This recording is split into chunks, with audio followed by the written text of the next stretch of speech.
What's going on, guys? Welcome to the LowKick MMA Weekly Roundup. I'm your host, Ryan Galloway, here with Jordan Ellis, and we've got a bunch of fights to talk about today. So I think we're going to start with the boxing. On Triller, we had Ben Askren, former MMA champion, taking on Jake Paul. Before we get into that matchup specifically, Jordan, I got to know what your thoughts on the whole event were. Oh, I hated it. I honestly did. I stuck to the UFC for the most of the night, and I was flicking back and forwards between the two shows, and yeah, it was just a shit show is the perfect phrase for it, because that's what it was, and I think that's what they wanted it to be. It feels like someone has give a 10-year-old a bunch of money and said, go and create a card, and this is what they've done. We had slap fighting, we had these music performances, just terrible fights as well. It was just start to finish. I honestly, it's just not for me. I don't mind seeing the fights and all this stuff, but all the fluff in between, no, I hated it. What do you think? Well, a lot of those artists are some artists I'm fan of, so on paper I would have loved to see them perform, but on a boxing event where I'm trying to watch boxing fights, it was just unnecessary and it really broke up the action, and it was kind of annoying. But the biggest grief I had with that was the commentary. We give the UFC a lot of crap about their commentary sometimes, but oh my god, the Triller commentary was terrible. And I think that's what they were going for. They didn't want boxing analysts in there. I don't think there was one boxing analyst, if any, on the commentary team. The rest of them were just entertainers who did their best to entertain, but it wasn't any technical commentary, and I just didn't like that personally. But yeah, the event was a bit of a mess. We'll get into the main event then. My prediction was right. I looked at the staff picks earlier in the week, over the weekend, and all of you picked Ben Askren. So what happened, Jordan? What happened? We obviously we're MMA fight fanboys basically, aren't we? So we're gonna back Ben Askren. It's the same as every time we speak about Darren Till fighting. There's no way I'm gonna back against Darren, because I don't care if he's fighting Brock Lesnar or Francis Ngannou. I'm not backing against him, and it's a similar feeling with Ben Askren. You've got to go for him. I put a bit of money on him. I did fancy that he could, maybe shell up, eat a few early punches, and kind of work his way into the fight. But then when I seen him at the weigh-ins, I was a bit worried, because he was, not only did he look out of shape, he was also standing a bit funny. Like he was, he's kind of like that, which I've had a back issue in the past, and that's the way I used to stand when I had a back issue. So, and I definitely wouldn't be fighting or running or doing anything with that type of issue. So I was worried about me money I'd put down, but I decided to see it through and lose like a man. And props to Jake Paul. He pinged him early, and he got him. It all looked a bit dodgy at first to me. I was like, was that a dive or what's going on? And it just kind of went in with the whole night. But I honestly think, like a few days reflecting on it, Ben Askren just weren't prepared for a fight, and Jake Paul was a bit better prepared. Well, I mean, even though I did pick Jake Paul, I will say that I thought that stoppage was like violently early. He could have kept going for sure. He could have gone up, kept going. I don't think he would have won, but he could have definitely kept going. Aside from that, I still don't think we learnt anything from this fight, because the question going into it was, is Jake Paul a world-class boxer? And we didn't find that out. We found out that Ben Askren is not a boxer, something we already knew, but confirmed it, We didn't find out if Jake Paul is actually a skilled boxer. He can box, but where is his ceiling? So we need to see him in there against someone that can strike at least.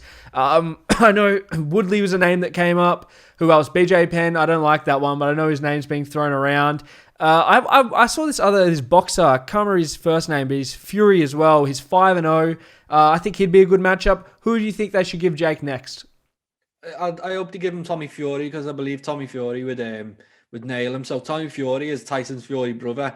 Not only is he Tyson Fury's brother, he's a reality star as well. So he's really famous in the UK. Like he was on Love Island, if you've heard that show. Yep. The biggest show in the UK. He was on that. And he's a huge star. His boxing ability, he doesn't look like a world champion yet anyway. He's been knocking over cans really, but I'd like that fight. I feel like that's a true test. I don't see Jake Paul taking that fight. He's gonna try and go with another MMA fighter. I think I like his style as well. I think it's smart. Every fight is a little step up. So it was a YouTuber, then it's an athlete, then it's a fighter, and he's picking his fights really well. I'm sure he's got a good team behind him. I don't think they'll go for Tommy Fury. I can see someone like a Mike Perry, a Dylan Dennis, someone along them lines. If they could get someone like Nate Diaz or Nick Diaz, or that'd be huge as well. So another little step up. It's still in the MMA realm, just someone who's primarily known for striking. This is why I don't want to see him box Dylan Dennis. I wanted to see him box Dennis after he beat Nate, whatever his last name is that I'm blanking on, the last guy before Askren. When he won that fight, I wanted to see Dylan Dennis in there against him because Dylan's got okay hands. He's obviously predominantly a grappler, but he's got okay hands. Whereas Askren had no boxing. So I would have preferred to see Dylan in there yesterday or day before. But now I don't want to see that fight because I want to see him against someone who is a striker. I don't want to see him take on another grappler. I really like the Woodley fight, and I think because of the build-up around what happened in the locker room before this one and whatnot, I think there's a lot of story there, and they could definitely sell it. I just don't think they'll take it because, let's face it, even though Woodley's not in his prime anymore, he's still very, very dangerous and capable on the feet. And he's got good defense. That's kind of what we've bashed him for. He's a bit defensive. So I could see him staying in his shell and kind of just waiting for his moment and then exploding on Jake Paul and getting a knockout. I don't see Jake Paul taking that fight. I don't think Woodley's... I don't think he's a big enough name. I could see Woodley fighting on the card. I think he was beefing with Jay Leon Love backstage. I could see him fighting on the card against someone. But, I don't think he's going to be fighting Jake Paul. I think it will be someone else. Mike Perry, I like that fight. Is Mike Perry a big enough name? It's going to be interesting. I am interested in what Jake Paul does, and I think he's if he matches him right, it could be good. But obviously, as you said, Dennis would be a sideways step right now. It's not progression. It's another wrestler or another grappler who isn't going to give any type of hand threat. He might be a bit better than Askren just for the fact that he can actually move.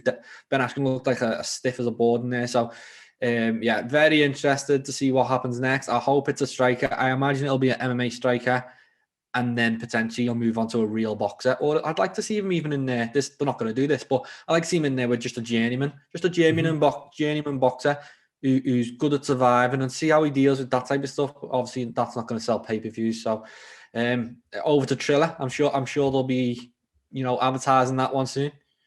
Yeah. Last thing before we move on from this, how far away do you see that McGregor fight being? Do you think there's any possibility? I think a couple more fights. As Artem, for me, the perfect fight right now for Jake Paul is Artem Lobov. I think that's a brilliant fight. He's got a really good win over Paulie Malignaggi. I know it's bare knuckle, but still a good win. Artem, it's got links to McGregor. McGregor might actually even show up to the fight, which would be huge for them. So that for me would be the perfect fight. And I think if he beat Artem, Conor might be interested in. But Conor's got to lose as well. Like Dustin has to be Conor, and then Conor's got to be thinking, what's my next move here? He might just think, I'll fight Jake Paul for 50 million and then cash out. So it could be close, but then as well, if Conor beats Dustin, the Manny Pacquiao fights back on, and all this, it gets further away. So for Jake Paul, he needs Conor to lose, and until then, I don't think Conor's going to pay too much attention. Yeah, I do agree with you there. We'll jump on to the UFC then. We had a pretty impressive main event between Robert Whittaker and Kelvin Gastelum, and I think this was Whittaker's most perfect performance I've seen inside the UFC. He looked phenomenal, and shutout victory. I was really impressed with Gastelum's durability again, especially early in the fight. He got landed with a head kick and kept going, and he lasted 4 or 5 rounds. But yeah, Whittaker was the better man of the night. What do you think? Yeah, Whittaker's, he's championship level. He's the best of the rest, basically at 185 now, and he did what we all expected to. So we might have got the Askren one wrong, but I think everyone on the team went for Whittaker in this one. We expect them to win, and I think for the most part, most people expect them to win by decision. So really good fight, another good performance, another good name, and on title fight, it's got to be now. It just seems, for me, it seems wide open, and I like Vittoria's next, like, as much as anyone, but his win streak really, it's 5, but it's not that impressive. His biggest win is Kevin Holland. Like, it's not, and he just lost to Brunson as well. So I don't want to hear anyone's name other than Whittaker, unless Whittaker says, I'm taking some time out. I don't want this fight on this particular date. It's Whittaker. Until he says that, we can't even look at anyone else. Well, I mean, Whittaker's talking about coming back in September, so I don't think there's even any time to slip someone else in there. And look, I will say something that I think is true, and I'll get your opinion. I think Rob Whittaker is the most well-rounded fighter in the middleweight division for sure, maybe in the UFC. He's definitely top 5. What do you think about that? He's brilliant. He really is. He's a pound per pound, top 10 fighter. Definitely, he's one of the best fighters. A bad night against Izzy doesn't change that, and I think he would be better in a rematch. I think he's gone away. He's made some adjustments to his mentality as much as his physical preparation. He looks fantastic. He looks smart in there, and he had trouble with Dan Till, and then he got that takedown in the final round, and there's the victory. And to be able to mix it up and be a true mixed martial artist, that's what you want to see. And it's interesting the fact that Izzy's coming off a fight where he was put on his back and didn't seem to have any backup plan. So he's a true mixed martial artist, whereas Izzy, he very much is he's a kickboxer. And to see the rematch, for me, is super exciting. This division's on fire, and these are the two best fighters, and they're from the same part of the world. So it just all creates a huge rematch. Yeah, I agree with you there. Hopefully we get that one in Australia and New Zealand so I can attend it, but that's just an ideal world, isn't it? Before that, we had the co-main, the heavyweight division, because the original co-main fell out. We'll speak to this for a second. Drakkar Klose was meant to fight Jeremy Stephens. Obviously, at the face-off, Stephens pushed Klose, and I believe the next day he woke up and had a bunch of, he was passing out and vomiting and stuff. I think he had a concussion off it and had to be pulled from the fight. Did you see that, and what were your thoughts? Yeah, it was a mad one, wasn't it? It's just Jeremy Stephens must be kicking himself, because I'm sure he's probably calling Drakkar a bitch and all these things, but you just made, why push him? There was no need to push him. He weren't being more aggressive than anyone else. You see a face-off, and he's just caused his own problem. And apparently, from looking at doctors who comment on MMA, is that after a weight cut you're more susceptible to that type of stuff happening. You're a bit vulnerable, and then someone pushes you when you're not expecting it, and there you go. You've cost yourself a big paycheck and all these things. So Jeremy Stephens, the biggest idiot of the weekend, and Ben Askren just got knocked out by Jake Paul. So that's some going to get that award. True. So the co-main we did get was Andrei Arlovsky taking on Chase Sherman. Again, Arlovsky's put against one of these lower ranked guys than himself, I would say. He's not getting a push up the rankings, and I thought this was a good test for him. If you watched the fight, it was quite competitive. How did you feel about the decision? Yeah, I think Andre did enough. I think that's what you're going to see at this stage of Andre's career. If he wins, it's going to be by decision. It's going to be not the most entertaining. And these young contenders, we said it last week with Jim Miller, I like seeing these young contenders in with the Jim Millers, in with the Arlovskys, because it really is a test. If you're not good enough, you will not get past Arlovsky. And I think we've seen that with Sherman. I don't think he did enough. And and Arlovsky keeps doing it. Apparently before this fight, he was this was the first fight he'd been favourite in for 17 fights or something crazy like that. So he put some respect on his name. He's a former champion, and despite being past his best, he's still better than the majority of heavyweights on the roster. So very impressive win, and he'll keep cracking on. Yeah, he reckons he's got a couple more years in him. I don't know about that, but hey, he's still doing the thing. He's still winning, so power to him. Before that, we had middleweights. We had Abdul Razak Al Hassan moving up to middleweight to take on Jacob Malkoun in a fight where even myself I picked against the Australian in this one. I thought that Al Hassan would be too heavy-handed and be able to do what happened to Malkoun in his debut. But my God, I told you the grappling was good, and Malkoun showed that off in this one, didn't he? Yeah, brilliant way to bounce back as well. I didn't expect much from him. I thought this was pretty much a gimme fight for someone like Al Hassan, who's a big banger, and very disappointed in him. He hasn't looked the same since coming back. 2 years off, and he just hasn't. He hasn't looked great, and that might be him now. He might get cut after that one. I wouldn't be surprised. And Malkoun, no, great way to bounce back. I'm sure he was nervous after such a terrible debut to come in against someone who's known for being a puncher, and to do that to him, to dominate the fight. Very impressive. Congrats to him, because that was a big one for him. Yeah, and you could see the changes he made from the get-go when the bell rang. When he started, he went straight forward instead of being in the first fight. He was backed up the cage, and that was it. So you could tell that he wasn't going to settle to be put on the cage. He came forward, tried to pressure Al Hassan, took him down repeatedly, just grinded him out. Really impressive win. Before that, we had the women's flyweight fight between Tracy Cortez and Justine Kish. I missed this one. What happened? I don't think much happened. I got to be honest. In terms of nights of fights, I was watching fights from about 9 p.m. in the UK till about 6:30 in the morning. It was one of the worst nights of fights I've ever seen. Full stop. Full stop. It was terrible. The UFC card was terrible. The boxing was terrible. I watched Andrade against Williams. That weren't a great fight either. I couldn't even tell you highlight performances. Obviously Robert Whittaker looked great as he always does. But besides that, I think Tony Gravely was on the undercard, and this fight was another one really, really close. Didn't expect much. Obviously, Tracy Cortez gets a lot of hype. She's a good fighter and obviously a very good looking one as well. So she's got hype behind it. She gets another win, and it's on to the next one. But I'm looking forward to seeing her step up now.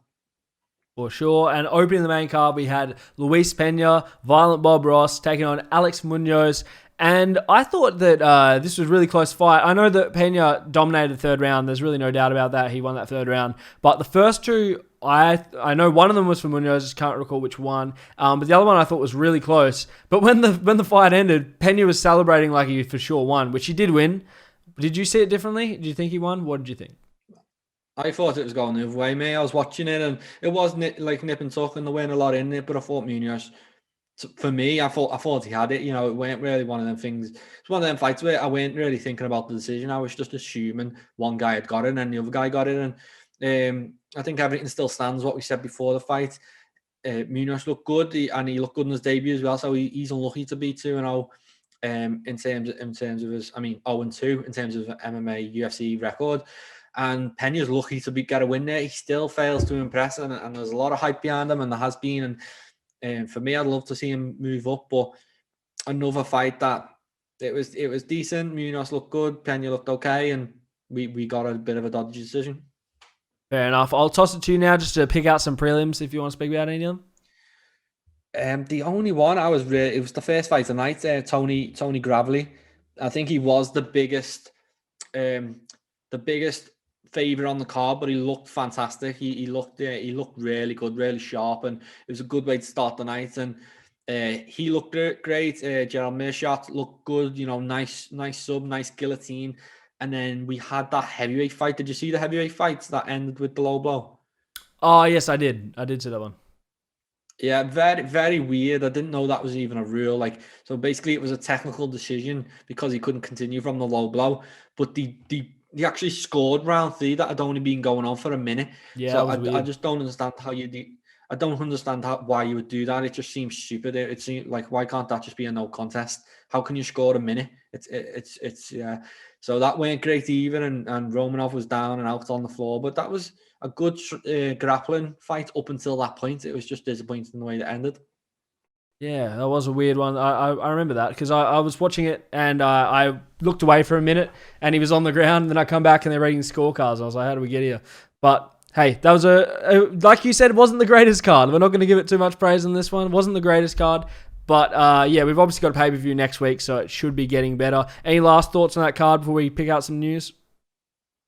No, they happen, don't they? You don't have to. They can't all be bangers. It was just a shame that was the card that they actually put up against Paul Askren because it could have been better. You know what I mean? Like they could have put a better card up against it. It clashed. It's almost like they just kind of accepted we're not even gonna try and get these viewers right now. And I think once Costas fell out, they were just like, oh, just save the card, get everyone a payday and we'll move on to the next one. So, yeah, a couple of standout performances. Robert Whittaker, as always, brilliant.